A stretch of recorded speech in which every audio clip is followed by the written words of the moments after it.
இஹ்சான் Ahmad Usman ஆகிய நான்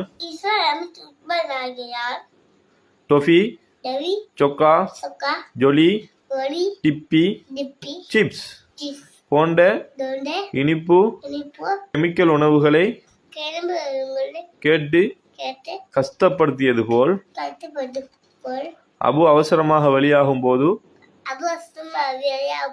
நானும் பரப்புறேன் என்று கத்தியது போல் தங்கச்சிக்கு அடிச்சு கத்த வச்சது போல் வருகின்ற 2026ஆம் ஆண்டு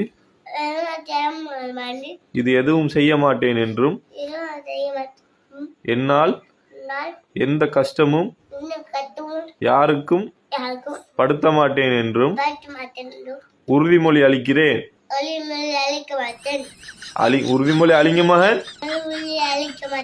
டேய் ஏலாடா என்னால ரவ தட்டுதுடா. உறுதிமொழி அழிச்சிட்டு போடா.